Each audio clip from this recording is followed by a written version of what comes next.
I am Andrea, and this is the new KeyLab MkII by Arturia. The KeyLab MkII is a high-end keyboard controller integrated with a superb set of software resources that offer a wide range of controls, smart built-in features, and seamless integration with DAWs, allowing for maximum flexibility.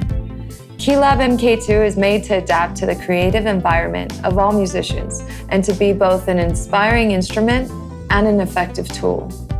Welcome to the KeyLab MkII tutorial series. In these videos, we will go in depth with the new features and possibilities you have with your new high-end MIDI controller. A keyboard controller is the main control panel of a home studio. This series of tutorials will let you discover all the elements that allow KeyLab MkII to play this role to perfection. In this first episode, we will go over a guided tour of the KeyLab MkII. Registering your product is required before downloading and installing the set of software resources. So if you just received your new KeyLab MkII, let's start registration via the link in the description below. This will just take a few minutes, and then you are free to start playing with your new keyboard controller. Okay, now let's look at the main sections of the KeyLab MkII. The KeyLab MkII is a high-quality keyboard constructed with a robust metal chassis for extreme durability. It includes velocity, aftertouch, and a built-in split feature that allows for maximum expressivity and provides an ultra-comfortable sensation while playing. Here we are reviewing the KeyLab MkII with 61 keys, and just a reminder that Arturia also offers a 49-key version of the exact model. The MkII has two metallic wheels that control pitch bend and modulation. These animate your playing with an additional level of expressivity. The built-in Transpose feature works per octave or semitones. This allows you to play beyond the initial range of your keyboard or to make life easy when you are forced to shift the tonality of your part. Press and hold the MIDI channel button and play one of the first 16 keys to select the user MIDI channel. The set of 16 multifunction pads with velocity, polyphonic aftertouch, and RGB backlighting, which functions change according to the pad mode. A set of buttons using the MCU HUI protocol to control the most important features of your DAW. The central navigation zone has 3 mode buttons. The Analog Lab mode, where all these controls are pre-mapped to Analog Lab. The DAW mode has these buttons and these controls pre-mapped to your DAW. Under the User mode, all pads, buttons, and controls are freely assignable. The large knob, the category preset and arrow buttons are dedicated to browse presets in the Arturia software. The screen displays information about the currently used feature or information received from DAWs and virtual instruments. It allows to browse the advanced settings of the KeyLab MkII. There is an extensive set of 9 knobs, 9 faders, and 9 buttons that change function corresponding with your mode selected. Now let's take a look at the rear panel of the KeyLab MkII. DC power input. This is an optional power supply when the USB connection isn't used or when it is connected to a device that would not provide enough power, such as some tablets or phones. Class-compliant USB connection. This allows you to exchange information with a computer or any other compatible device. In the case where the KeyLab MkII is connected to a computer, it doesn't need another power source.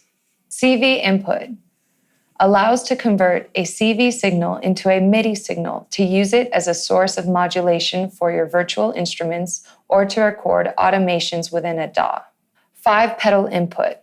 This may be used for a sustain pedal, expression pedal, and 3 assignable auxiliary inputs that could be supplementary expression pedals or foot switches.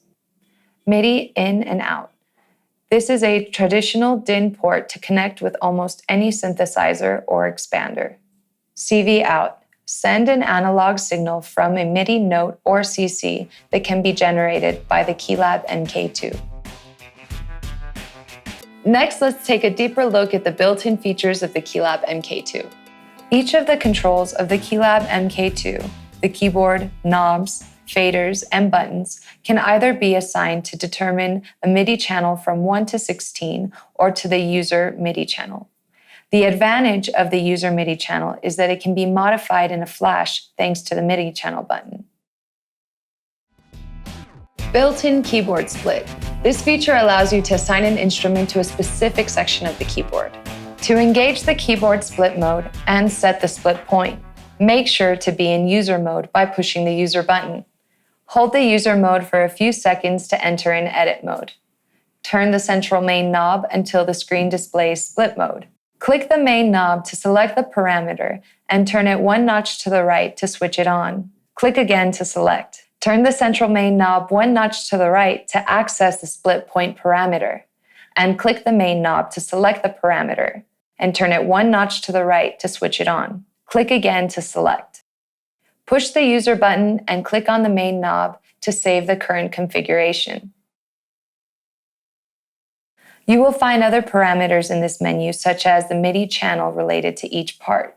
Watch the episode dedicated to the user mode to learn more details about the user edit mode.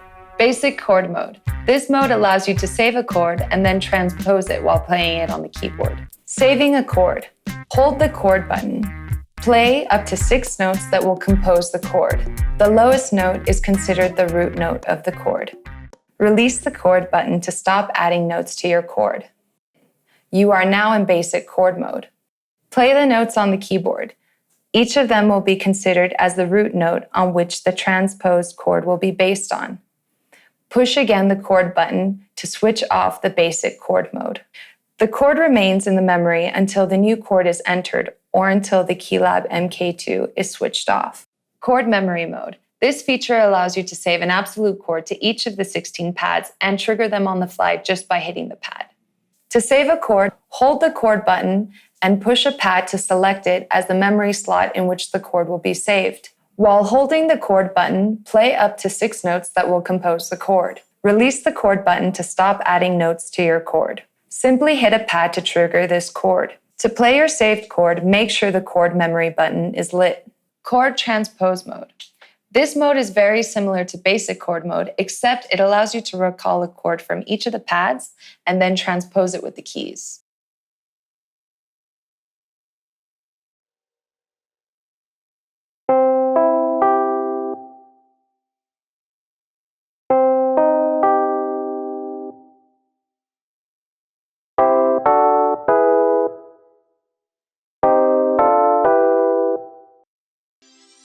Thank you for watching the first episode of the KeyLab MkII tutorials. Hopefully you found these features not only practical, but also help you boost your creativity.